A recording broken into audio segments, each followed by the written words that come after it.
End gold buyers, మీ కష్టాల్లో నమ్మకమైన మీ ఆత్మీయ నేస్తం. సో ప్రేమ్ గారు మామూలుగా మన ఫాదర్ ఉన్నంత వరకు మన ఇంట్లో కొడుకే. ఆయన వెళ్ళారంటే ఇంటికి పెద్ద కొడుకుగా పెద్ద దిక్కు, ఇంటికి మీరే ఇప్పుడు మ్యాన్. ఏదొచ్చినా మీ వెనకే మీరే చూసుకోవాలి. అది అసలు భయంగా అనిపిస్తుంది. అంటే కొన్నిసార్లు నిద్ర కూడా పట్టదేమో కదా అలా ఆలోచిస్తే. ఇప్పటికీ నాకు పడదండి. అనిపిస్తుంది కానీ అబ్బాయిలు అసలు అంత ఈజీ కాదు. అది నాన్న వెళ్ళిపోయారంటే మీరు పెద్ద అది అది ఎవరికైనా అది ఇందాక ఒక అడిగే చూడండి, ఆ ఫీలింగ్ ఎలా ఉంది అని ప్రేమ కోసం. అలాగే డాడీ లేరు ఫీలింగ్ కూడా ఎవరు ఎక్స్ప్లెయిన్ చేయలేదు.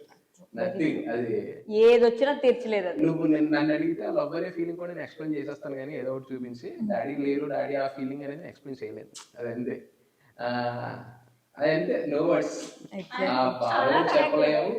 చాలా కనెక్టెడ్ అండ్ చాలా తను తొందరగా ఎమోషనల్ అయ్యి తొందరగా ఫ్లక్చువేట్ అయ్యే విషయం ఏదైనా ఉంటే మావయ్య గారు చాలా ఫాస్ట్ గా ఏదవుతారంటే చాలా కనెక్టెడ్. ఈవెన్ రేపు పెళ్లి అనగా కూడా వెళ్ళి వాష్రూమ్ లో లాక్ చేసుకొని 2-3 hours ఏడుస్తూ కూర్చున్నారంట. బయట అందరూ కంగారు ఏమైనా నాకు డాడీ కావాలి, నాకు డాడీ చేయాలి నా పెళ్లి అని చెప్పి.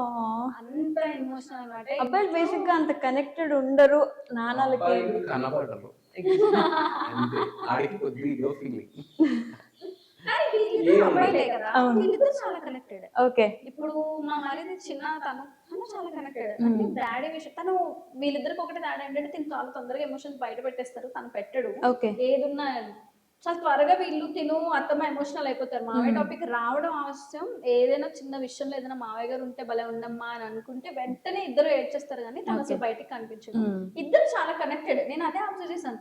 జనరల్ గా అబ్బాయిలు ఫాదర్స్ విషయంలో చాలా ఇదిగా ఉంటారు, అమ్మాయిలు ఎక్కువ కనెక్టెడ్ ఉంటారంట. కానీ వీళ్ళిద్దరు అంటే మావయ్య గారు అంతలాగా చూసుకున్నారంట చిన్నప్పటి నుంచి. నాకు అర్థం చెప్పారు. ఒక బెస్ట్ మెమరీ చెప్పొచ్చు కదా మీ డాడీతో మీకు? ఓకే. టిల్ ఆయన ఊళ్ళో చనిపోయే వరకు కూడా బెస్ట్ మూమెంట్. ఊళ్ళో చనిపోయి నా ఊళ్ళోనే చనిపోయి. ఐ మీన్ చెప్పగలరా ఎందుకు అంటే చెప్తే ఇప్పుడు ఎంట్రీ అవ్వదు. అంటే తనకి క్యాన్సర్ మావయ్య గారికి. ఓకే. సో అన్ని ఉన్న అంటే మేబీ తను ఉండుంటే ఈ సిచ్యువేషన్ ఉండేది కాదేమో. ఉన్న అన్ని అమ్మేసుకొని ఆయనకి ట్రీట్మెంట్ చేయించారు ఆ టైంలో. వీళ్ళకి ఏదైనా సరే తిరిగి వస్తారు అని ఒక చిన్న పెద్ద హోటల్ ఉండేది వీళ్ళకి. సో హోటల్ రన్ చేసేవారు మావయ్య గారు. విభత్సంగా బాగా రిచ్.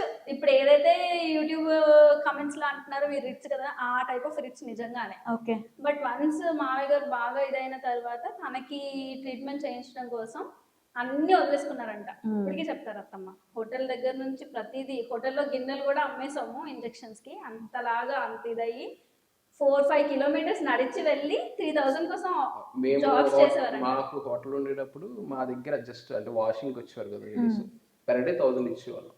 పెర్ డే వచ్చేవాళ్ళు. Just 4 hours, morning 2 hours, evening 2 hours వచ్చేవాళ్ళు. మేము ఎప్పుడైతే వైజాగ్ వచ్చామో, ఎప్పుడైతే ఇక్కడికి సరిగ్గా మారాయో అన్నీ కూడా, నేను ఫస్ట్ జాబ్ చేసింది 4,300. 4,300. ఆటలో నుండి ఇక్కడ కాంప్లెక్స్ దగ్గర ఒక హోటల్ ఉండేది, kind of 3 star hotel. Okay. నేను హౌస్ కీపింగ్ లో, అసలు హౌస్ కీపింగ్ అంటే కూడా తెలియదు ఆ ఏజ్ కి. వర్క్ కావాలి, డబ్బులు కావాలి ప్రతి నెల. తమ్ముడు FNBలో జాయిన్ అయ్యాడు, ఆడికి 4,300. ఒక ఇంజెక్షన్ 7,500 చేయించి. మా మమ్మీ ఒకరు తెలిసిన రిలేషన్ వాళ్ళ ఇంట్లో చేసే వాళ్ళు ఒక 4 or 5 ఇచ్చారు. ఇవన్నీ కలిపి మేము రొటేట్ చేసేవాళ్ళం ఫర్ మెడిసిన్. ఎక్కడికి అయినప్పుడు మేము అనుకునే వాళ్ళం ఒకసారి అటు నుండి రాత్రి నడుచుకుని వచ్చేవాళ్ళం. డ్యూటీ అయినప్పుడు 2-1 అలాగే అయింది. ఆటో ఎక్కితే అప్పుడు నైట్ అయితే ఎక్కువ ఛార్జ్ తీసుకుంటాం.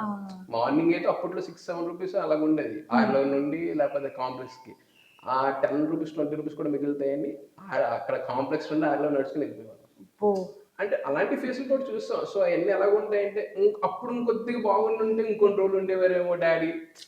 కనబడినప్పుడు గుర్తొచ్చినప్పుడు ఇవన్నీ వచ్చేస్తాయి. ఇప్పుడు సంపాదించినంత అప్పుడు ఉంటే బాగుండేమో. అప్పుడు ఏజ్ వేరు కదా, అప్పుడు సిచ్యువేషన్స్ వేరు. అప్పుడు చిన్నోళ్ళు ఇద్దరు స్టడీస్ కూడా మధ్యలో ఆపేశారు. బట్ ఉన్నంత వరకు అర్థం ఎప్పుడు అంటారు, ఎంత సాయశక్తిలా చేయగలరో అంతా చేశారమ్మా నా కొడుకులు ఇద్దరు. నేను ఆ విషయంలో మాత్రం నిజంగా ఇదై ఉంటాను అని చెప్పి. సో లాస్ట్ మూమెంట్ లో కూడా ఇంట్లోనే ఇంకా తన ఒళ్ళోనే అనమాట మాట్లాడుతూ, అమ్మ వాళ్ళు జాగ్రత్తగా చూసుకో అని చెప్పేసి. ఇంకా అందుకనే తను అసలు తీసుకోలేరు అనమాట. ముందే తెలిసిపోయి ఉంటుంది కదా. అంటే డాక్టర్స్ చెప్పారు యాక్చువల్లీ 10-15 years ఇంకా ఎక్కువ బ్రతికారు మా డాడీ.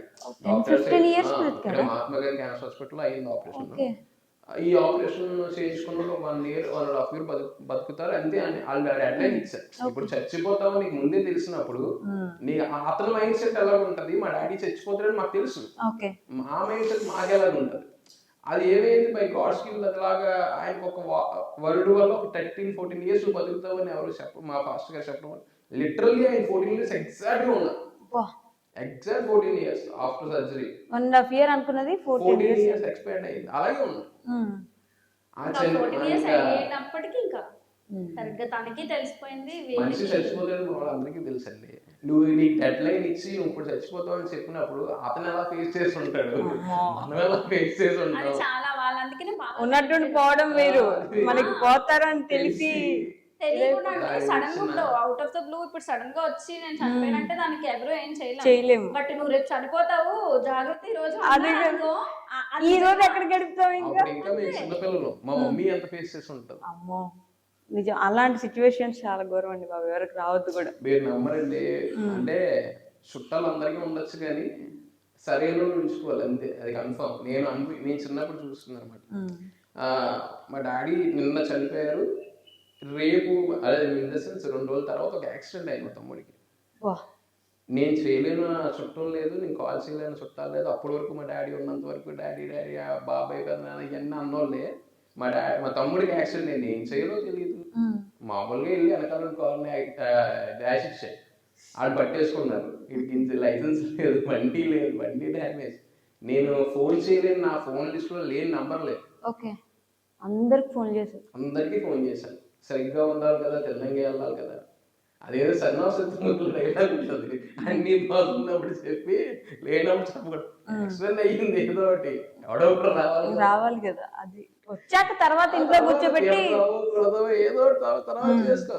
ఈ నీతి గవర్నమెంట్ చెప్పినప్పుడు అప్పుడు నేను నువ్వు సంపాదించడం సేవ్ చేయాలయ్యా, అది అవ్వకపోతే అవ్వదు. అప్పుడు నుంచున్నావు మాకు ఇద్దరు. ఇప్పుడు ఇప్పుడు వరకు వాళ్ళ కోసం నేను ఏదైనా చేసేస్తాను, వాళ్ళు నా కోసం ఏదైనా చేసేస్తారు.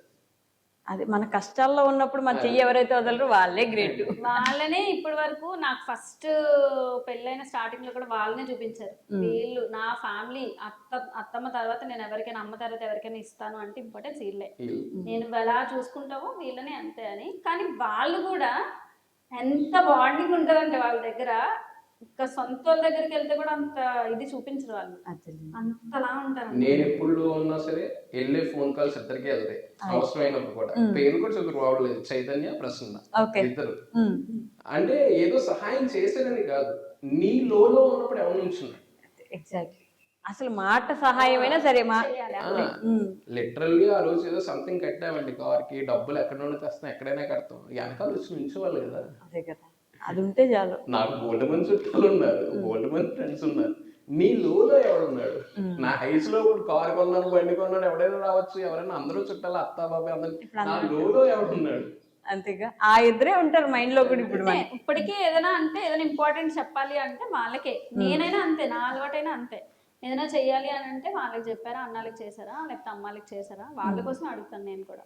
బికాస్ మీ స్ట్రగల్స్ మీరు చెప్పిన విధానంలో నేను మొత్తం చూసేసాను మీతో పాటు. బికాస్ ఈ 2 years నుంచి మీతో ఉన్నప్పుడు మీరు ఎంత ఫాదర్ కి కనెక్టెడ్ ఉన్నారు, మీరు అలాంటి సిచ్యువేషన్స్ లో వదిలేసినప్పుడు మీరు ఎలా ఫేస్ చేశారని మీతో పాటు అనుభవించకపోయినా, మీరు ఏడ్చిన ప్రతిసారి లేదంటే ఫాదర్ కోసం వచ్చిన టాపిక్ వచ్చిన ప్రతిసారి మీ మాటల్లోని నాకు అర్థమైంది. సో నేను కూడా, నాకు కూడా ఎలా అయిపోయిందంటే ఏదైనా చెప్పాలి అని అంటే ముందు వాళ్ళకి చెప్పారా వీళ్ళకి చెప్పారా, వాళ్ళ పేర్లే వస్తాయి ఫస్ట్, అంతలాగా ఇదన్నమాట. బ్లడ్ రిలేషన్ కూడా ఫస్ట్ ఇన్ఫార్మ్ చేయం. ఓకే, వాళ్ళు బ్లడ్ రిలేషన్ కూడా కాదు, వాళ్ళు బ్లడ్ రిలేషన్ కాదు, ఫ్యామిలీ కాదు, రిలేటివ్స్ కాదు, జస్ట్ ఫ్రెండ్స్, ఫ్యామిలీ ఫ్రెండ్స్. మా మదర్ వాళ్ళ ఫ్రెండ్స్ ఇద్దరు, వాళ్ళ ఫ్రెండ్స్ నాకు ఇప్పుడు నా బ్రదర్స్ కన్నా ఎక్కువ. ఓకే, నేను మా తమ్ముడికైనా లేట్ గా చెప్తానేమో గానీ చైతు లేట్ గా చెప్పకుండా చేశారు కదా. ఓకే, మా ఇద్దరిది ఫస్ట్ ఎవరికైనా థర్డ్ పర్సన్ తెలిసింది అంటే ఆ మనిషికి. ఓకే, అన్న ఇలా ఒక అమ్మాయి అనుకుంటున్నావు, నచ్చింది, మాట్లాడమంటున్నాను అంటే నీకు నచ్చింది కదా, అయితే నీకు బోల్డ్ పిల్లర్లు అయ్యి ఉంటాయి, ఓకే క్యారియర్. లిటరల్లీ మేము మీట్ అవడానికి కార్ ఇచ్చి పంపించింది కూడా అన్నే. ఫస్ట్ మీట్ అయ్యామని చెప్పాను కదా, అప్పుడు అన్న కార్లో నచ్చుకున్నాడు. నాకు అప్పటి వరకు తెలియదు, అప్పుడే ఈ పర్సన్స్ అందరూ ఒకరు రావడం అనమాట, పలానా సో అండ్ సో పర్సన్ తెలియండి. సో అలానే the most saddest moment life లో మీకు? మూమెంట్ అని చెప్పను కానీ ఒక 8 months ఆఫ్ పీరియడ్ నేను ఇందాక ఏదైతే చెప్పానో ది లో వర్స్ట్ ఫేజ్, ప్రతి మూమెంట్ ఇంకెలా గడిపామంటే మా మా మైండ్స్లోకి ఇంకా డిప్రెస్ అయిపోయిన వాళ్ళు ఎలా ఉంటారు, ఆ కైండ్ ఆఫ్ సిచ్యువేషన్లోకి వెళ్ళిపోయాం ఆ 8 months. అంటే వర్స్ట్ ఫేజ్ అంతా ఒకేసారి వచ్చేసి హెల్త్ ఇష్యూస్, జాబ్స్ ఒకేసారి పోవడం, నేను మానేయడం, చిన్న జాబ్ పోవడం, తిన వర్క్స్ ఆగిపోవడం, లిటరల్గా ఫుడ్కి ఇంట్లో పెట్టుకోవాల్సిన ఫుడ్కి కూడా ఉన్నదా రేపటికి ఫుడ్ రైస్ సరిపోతాయా తెచ్చుకోవాలా అని ఎత్తుక్కునే అంత సిచ్యువేషన్ అనమాట. ఆ 8 months మాత్రం ఇంకా అదొక టైప్ ఆఫ్ సాడెస్ట్. ఇంకా ఇంకా నేను తలుచుకున్న ప్రతిసారి ఏడుపు వస్తుంది నాకు. నేను అసలు ఎలా బయట పడతానా అని అనుకున్నాను. నేను లిటరల్గా బయట పడగలనా. నేను అన్నాను చూడండి ఇందాక, కార్ తీసుకున్నప్పుడు మొత్తం ఒక ఇదే అయింది. ఆ 8 months లైఫ్ లో నువ్వు ఎలా ఇదైపోయావు, ఎంత డీపెస్ట్ సిచ్యువేషన్ నువ్వు వెళ్ళిపోగలుగుతావో అంత డీపెస్ట్ సిచ్యువేషన్కి వెళ్ళిపోయాను అనమాట. ఓకే. వెళ్ళిపోయి ఆ టైంలో నాకు బాగా విపరీతమైన నా సాడెస్ట్ మూమెంట్ అంటూ నా లైఫ్ లో ఏదైనా ఉంది, విపరీతంగా నేను బాగా సాడ్గా ఫీల్ అయ్యాను అన్న మూమెంట్ ఏదైనా ఉందంటే అదే. ఓకే. బాగా ఆ ఒక్క సింగిల్ మూమెంట్ అని చెప్పలేను. ఆ 8 months కూడా ఎంత త్వరగా ఇవన్నీ పోతాయా, ఎంత త్వరగా బయటపడిపోతానా అని మళ్ళీ అంతలోనే అసలు బయటపడగలనా, బయటపడకపోతే ఏంటి పరిస్థితి, ఆ బయటపడకపోతే ఏంటి అనే క్వశ్చన్ తను అడగడానికి కూడా నాకు ధైర్యం వచ్చేది కాదు. బికాస్ తను అడిగితే తను ఏ మైండ్ సెట్ లో ఉన్నారో, తను ఏదవుతారో అని చెప్పి కొంచెం ఎక్కువ మాట్లాడేసుకుంటే ఎక్కువ డిప్రెస్ అయిపోతామేమో అని చెప్పి మాట్లాడుకోకుండా ఉన్న రోజులు బాగా చాలా ఎక్కువ ఉన్నాయి. ఆ 8 months లైఫ్ టైం ఏదైతే ఉందో ఇంకా నా చనిపోయేంత వరకు నేను మర్చిపోలేను. ఐ హోప్ గాడ్స్ గ్రేస్ వల్ల మళ్ళీ అంత సిచ్యువేషన్ రాదు. బట్ నేను అయితే మాత్రం మర్చిపోలేను ఇంకా లైఫ్లో. ఎప్పుడైనా కదిలించి నేను ఇప్పటికీ కూడా రూపాయి జాగ్రత్త పెట్టుకోవడానికి కారణం అదే. అంత వర్స్ట్ చూసాం కాబట్టి జాగ్రత్తగా ఉండాలి, ఎప్పుడు ఏం జరుగుతుందో తెలియదు అని చెప్పి. ఇప్పుడు అంత బాగానే అవుతుంది అని అనుకున్న టైంలో మళ్ళీ ఫిబ్రవరిలో నాకు హెల్త్ బాగాలేదు. లాస్ట్ టైం ఇబ్బంది పడినంత ఇప్పుడు ఇబ్బంది పడలేదు మా వారు. బికాస్ ఇప్పుడు కొంచెం జాగ్రత్త పడ్డాం, అప్పుడు అలా జాగ్రత్త పడలేదు, ఇప్పటికప్పుడుదే అన్నట్టు ఉండేవాళ్ళం. సో అలాంటి సిచ్యువేషన్ మళ్ళీ ఏది వచ్చినా సరే దెబ్బ తినకుండా ఇది అవ్వకుండా ఉండాలి అని అంటే ఆ 8 months టైం నేను అలా మైండ్లో పెట్టుకుంటాను అనమాట. ఓకే. మీకు సాడెస్ట్ మూమెంట్? సాడెస్ట్ మూమెంట్ నువ్వు చెప్పినట్టు మీ ఫాదర్. నా లైఫ్లో దానికి మించిన ఎక్కువ సాడెస్ట్ మూమెంట్ ఉండదేమో అనుకుంటున్నాను బై గాడ్స్ గ్రేస్. ఇంకంతే, ఆ పెయిన్ తట్టుకోలేము.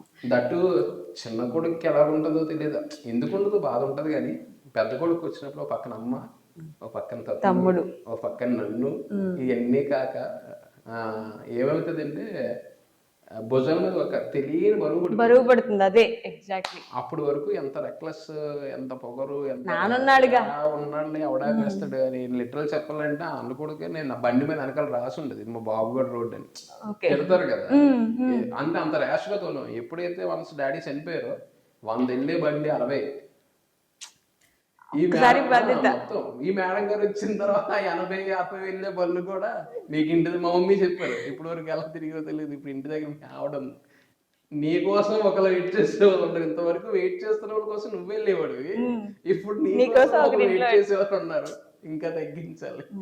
అది బాగా అనిపిస్తుంది కదా, మన కోసం ఇంటికి వెళ్తే ఒకళ్ళు ఉన్నారు అని. మనకంటూ ఒకళ్ళు ఉన్నారు లిటరల్లీ. ఇప్పుడు ఫ్యామిలీ అందరికీ ఉంటది, కానీ నీకంటూ ఒకళ్ళు ఉండాలి కదా. ఎగ్జాక్ట్లీ.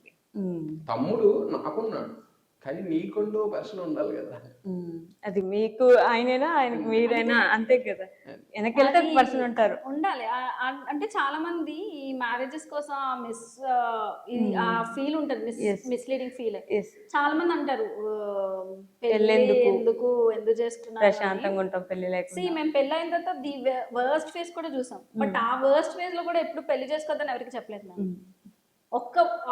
అంటే అది ఎలా ఎక్స్ప్లెయిన్ చేయాలో నాకు తెలియదు, కానీ మరి నేను లక్కనే ఫీల్ అవుతాను. ఆ టైంలో నేను తన కోసం కానీ తను నా కోసం కానీ వీళ్ళ వల్లే ఇలా అయ్యామని మేము ఏ రోజు అనుకోలేదు. ఇద్దరం కలిసి కష్టపడి బయటకు వచ్చాం దాంట్లో నుంచి.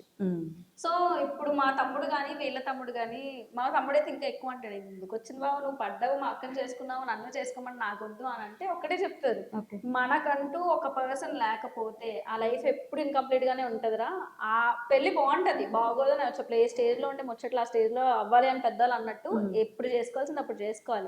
చేసుకోను అంటే అవదు, ప్రిపేర్ అయిపో, నీకు నేనే చేస్తాను పెళ్ళి అని చెప్పి చెప్తారనమాట. సో ఆ పెళ్ళి ఇలాగే ఉంటదేమో పెళ్ళి అయిందని అంటే మేబీ నాకు సపోర్టివ్ హస్బెండ్ వచ్చేయడం వల్ల నాకు తెలియట్లేదేమో, నాకు తెలియదు. కానీ టచ్ వుడ్ నాకు మాత్రం అత్తమ్మ వైపు నుంచి కానీ తన వైపు నుంచి కానీ ఎప్పుడు బయట నేను చూస్తున్న ఏ సిచ్యువేషన్ నేను ఎప్పుడు చూడలేదు Okay. By God's grace. So దానివల్ల నేను చెప్తున్నానని మీకు అనిపించవచ్చు, ఏమో దానివల్ల అయ్యి ఉండొచ్చు కూడా మేబీ. పెళ్లి అనేది it's a beautiful thing. Okay. చేసుకోవడం మనకంటూ ఒకరు ఉన్నారు, మన కోసం ఏదైనా చేసేవాళ్ళు ఒకరు ఉన్నారు అన్న ఫీలింగ్ ని, అంత సెక్యూర్డ్ ఏమంటారు ఇన్స్టింక్ట్ ని ఇచ్చేది ఆ పెళ్ళే. ఓకే. ఆ పెళ్లి లేకపోతే ఏమో దేవుడు కూడా అందుకే ముందే పెళ్లి లేకుండా దేవుడు కనిపెట్టాడంటే ఖచ్చితంగా అందులో ఏదో ఉంటుంది.